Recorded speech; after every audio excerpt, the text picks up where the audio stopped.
Ivy Meyers, Northtown Neighborhood News Magazine, a presentation of Sonny Hirsch and myself. www.ntnm.org. Click on the pictures on the front page. That'll get you to the videos, and everything's on YouTube over the last 6 years and change. Community policing alive and well in the 24th District. Go to caps24.org to find out where the meetings are in West Rogers Park, and a little bit of Edgewater. I'd like to thank Kevin Bartholomew of Granger Terry for getting me our next guest. For those of you in the city, there are suburban elections coming up, which I think are April 9th, if I'm not mistaken, that Tuesday, and, which is which is only a couple of weeks away at this point. I'd like to introduce you to one of the candidates for mayor in Arlington Heights, Ron Drake. How you doing? Nice to meet you. Thank you for having me. First of all, my pleasure. We were talking earlier. He's got great musical taste. That I'll say. But let's talk about your political tastes. Sure. Why? I mean, are you like a long time involved Arlington Heights person, or? Well, I grew up in Arlington Heights. Well, I grew up in Mount Prospect. Went to Hersey High School, so I want to become the first Hersey High School grad to become mayor in Arlington Heights. So I thought that was pretty unique. But cool. With the background that I have in politics in Arizona, I wanted to bring that and then use it and infuse it into the community in Arlington Heights. Cool, and some of the things in Arizona run very well compared to the way things run in Illinois. Well, it's different. I can guarantee you that. Better climate too, and at least the Cubs train there. There is some local stuff. So, what are the issues in Arlington Heights? Well, taxes. Taxes are number one. We're getting our backs broken with the tax burden that's on the citizens. And in fact, I was just at a meeting on Saturday, and one of the board members says, we've balanced the budget. There's no deficit in the budget. And I'm sitting there thinking I couldn't jump up, but I wanted to say, yeah, but you raised our taxes to do it. And there's people, I've had a gentleman almost cry to me when I was collecting my signatures on the petitions that he said, Mr. Drake, he goes, I own my own home, it's paid for. He goes, but I'm going to have to leave because I can't afford it anymore because of the taxes. And that's un-American. So I think everyone's feeling the burden, and they're looking for the leadership in the government to say, hey, you've got to come up with different solutions because just raising our taxes isn't going to cut it. Well, and then I have three other things along with the taxes as far as our issues are concerned. Then we have to still continue to maintain our service delivery levels. I think that's key. People are expecting the good service that we do get, and they don't want that to be affected, even though you're talking about restricting or cutting taxes or at least capping taxes. And the third thing is business. Business climate in Arlington Heights should be better. I think it's internally and externally our issues that people see a lot of storefronts are closed up. They're asking why.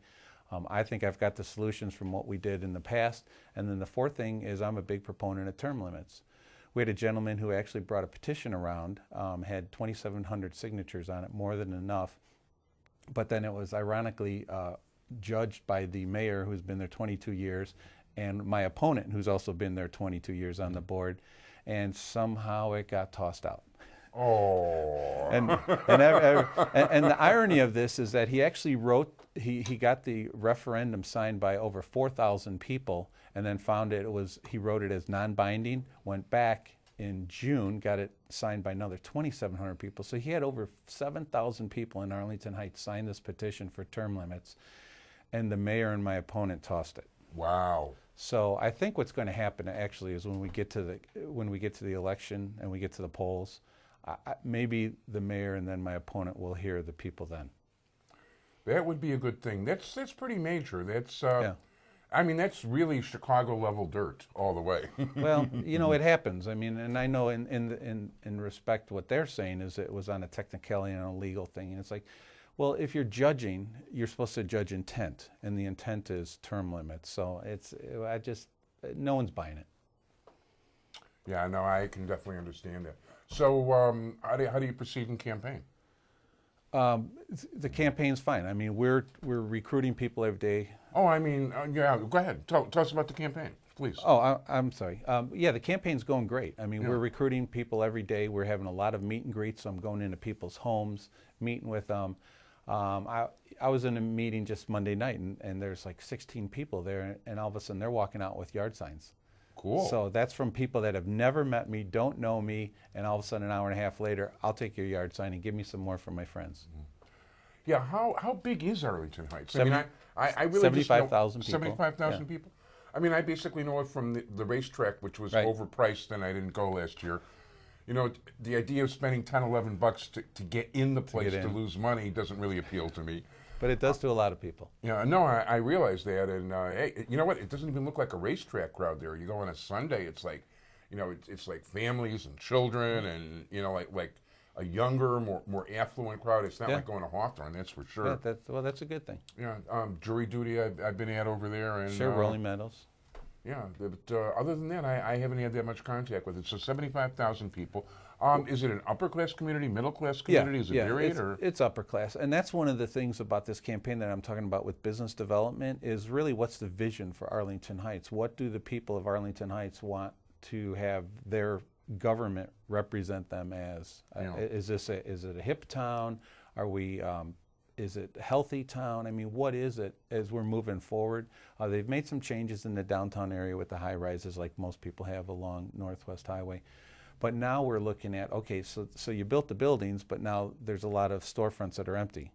So where are we going with this? And I think that's what this election's about. It's the people are going to decide who's going to carry the vision and who's going to create a vision for us for them to say the next 20 years. No, that sounds like very important stuff. Very important stuff. I mean, are you personally going door to door? Yes, I mean, yes, we walk because one, the weather, and Yeah. then two, of course, and that's another thing where you want to open up the government. I still don't understand why we have elections in April. oh, I I mean, can it's- explain. That's very simple. The reason is because anybody going against the regulars has a disadvantage. That would be my logic as well. That's definitely the idea. Because if you do want to have an open government, like with term Yeah. limits, and that got tossed out, I would like to see us move it into either September, obviously coincide in November with an election, and then you allow the people that are running for office to have all summer while it's good weather to go out and campaign versus try to walk through the snow and the cold on weekends because you can't even go out at night because it's so dark. No one's going to open their doors. So it makes it very difficult. And I'd like to pose that question if I get elected to the board as well. And I know there's a cost to it. We all recognize that, but is that cost overcome by the benefits of the community of having people that can get engaged in the government? Is that better? Well, the fact of the matter is, I would think that any time you have the election, it's going to cost money. Sure. I mean, But they save money, you know, right. by piggybacking it with the other elections. So. Oh, right. Yeah, it's true. All the suburban elections Yes. Yes. are on that date. Yeah, that would be. Yeah, I haven't run into that. In Chicago, it's even worse. No, Chicago's the same thing. It's a February primary, Right. and then April 9th, yeah. Yeah, and usually it's gonna. If it's ever gonna, I mean, somehow they got to fix in with the weather too. Yeah, yeah. Well, we had the pleasure of having the November elections. We had a September primary, November election in Arizona. So you were campaigning out in the summer. I'd much rather in Arizona campaign in the winter because it's hot. Yeah, But you get the point though. That we gave each other so much time to campaign. I thought that was a much better process. No, it sounds like it, and it's more the time of year. I think people are more open to this Yes. sort of thing too. Yes. Do you have a website? Yes. VoteRonDrake.com. Okay. Facebook page Vote Ron Drake. Yeah. Twitter @Vote Ron Drake. We made it simple. And yeah, you were telling me there was a Seinfeld bet about love the Drake. Yeah, love the Drake. Got to love the Drake. That's pretty cool. At this point, I want to thank you very much, Oh, Ron thank Drake. Vote for Drake. Thank you. Okay. And check him out on Facebook. Check out his website.